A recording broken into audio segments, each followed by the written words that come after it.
Here we have a pelvic model. This is the anterior aspect, so this is going to be the inside of your pelvic bowl.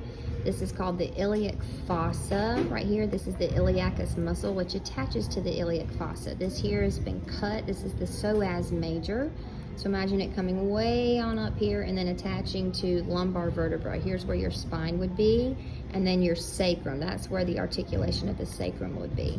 This big fan here is the ilium. That's the crest of the ilium. A lot of those attachment sites there are for gluteus medius. You can see here as well, we have the pectineal line. There's your pubic tubercle. So that would be the attachment site for the inguinal ligament. Okay. And then we have the posterior aspect. Okay, you can see here that gold star, that's where gluteus maximus has been cut, and it would come way on up here, up into the back as well.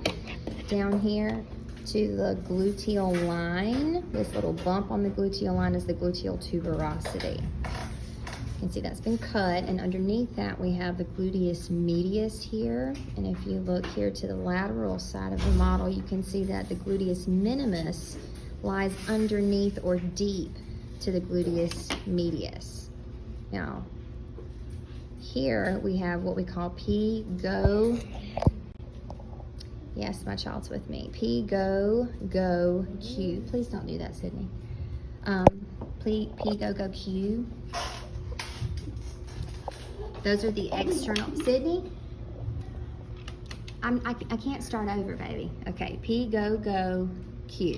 Piriformis gemellus superior, obturator internus gemellus inferior, and quadratus femoris.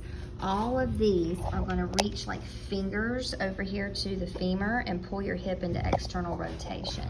Now, if I take glute medius and minimus off, you can see right there how those are two separate muscles there.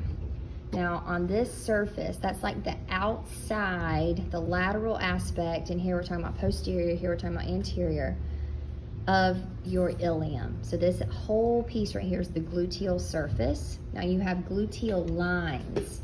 You can see the red here is the origin for gluteus medius.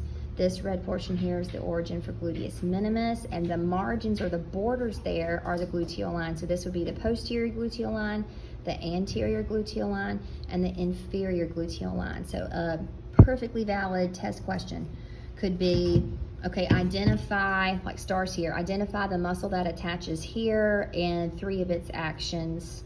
It could be here, we put the star actually on glute medius and say, what is the origin and insertion for this muscle? And so you would say for the origin, the posterior gluteal line to the anterior gluteal line on the gluteal surface down to the greater trochanter of the femur.